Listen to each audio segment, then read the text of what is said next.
Hello, I am SquidofLove, welcome back. Today we're gonna take a closer look at Dreadnought. I'm very excited about this game. I have been following its development for around a year now, and I'm very happy that we finally have it here.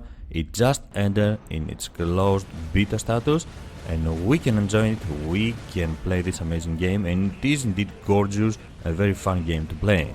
If you haven't heard about Dreadnought before, it is a 5 vs 5 PvP game. It is free to play and you fight in capital ships. The capital ships are very well made, there are different classes and each class obviously has its own unique abilities and its own unique role to play in the battlefield. And it is a lot of fun to try and learn how each one of these capital ships plays in the battlefield. The maps are also very well made, they give you a lot of cover and they have a certain strategy feeling. You will have to cooperate with your teammates. Teamwork is essential to survive in this game and of course win the game. But let's take things from the beginning, let's talk about the classes and all the unique features Dreadnought has, and of course what you can do when you are a new player in this magnificent game.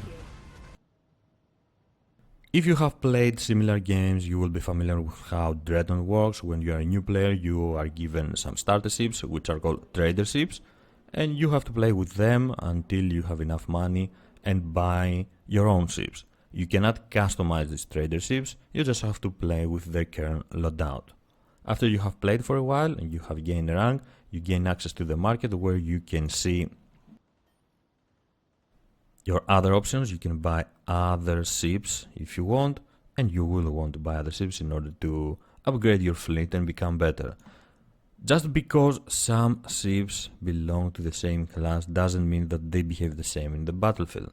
So if we take the Talionis for example, is a destroyer but it has better speed and less armor, it is a light destroyer, while the Gora is a heavy destroyer, has more armor, less speed.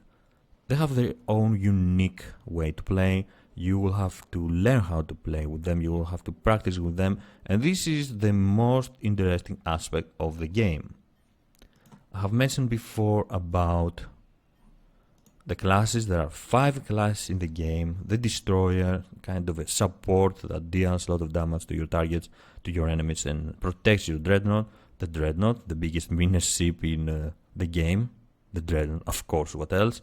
The Corvette, which is quite fast and agile, and its role is to try and destroy less armored enemies, such as the artillery cruiser, which is pretty much the sniper in the game.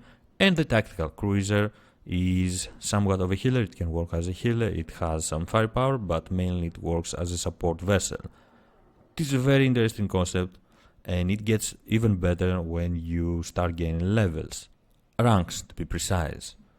There is a ranking system, there is a leveling system in the game, there are certain modules and weapons you can unlock when you reach a certain rank. So for example, if I want to take this plasma ram and equip it on my Gora, I will have to reach Captain rank 3. Not very far away. There are other modules, other weapons that you can choose that will change the way you play the game, that will change the way your ship is performing, your ship is behaving. This is an excellent addition, it gives a unique feeling to the game. You don't just have to follow the line of upgrades in order to get the stronger weapon and make your vessel also strong, but the same with every other. You can choose different modules and try to create a unique, personal build, try to make your vessel behave in a way you like.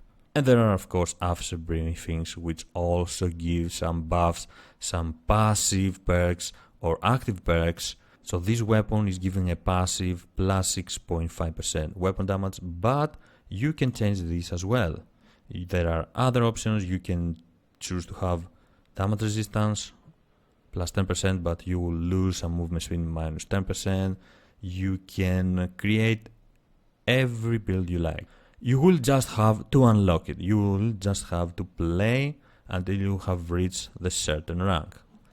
At the moment there are only 2 options to play, the team deathmatch, the well-known team deathmatch, and the team elimination, where you just have to be the last man standing to kill the enemy team. The team deathmatch is a lot of fun to play, there are always players around, and It's the core, it's the heart of the game. Like I mentioned before, each class, each ship in these classes has its own unique role, its own unique abilities, and you will have to learn, you will have to practice in order to learn how and when to use them properly. But it is a lot of fun, because the game is a lot of fun. Not two ships of the same class play the same, and of course this depends on the modules that you have chosen, the weapons you have chosen, and the abilities you have chosen to equip them with. It is a very interesting concept. I really like the idea of creating our own personal builds and try to make them work, try to test them and see what works for us, what suits our playstyle the most.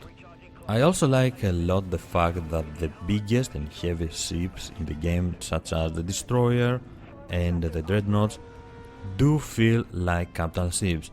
They are slow, they are hard to maneuver around, and you will have to be very careful. You will also have to depend on your teammates if you are playing these heavier vessels to protect you, so you can deal damage and destroy your targets. Everyone has its own role to play in this game. This is not where the fun ends, of course.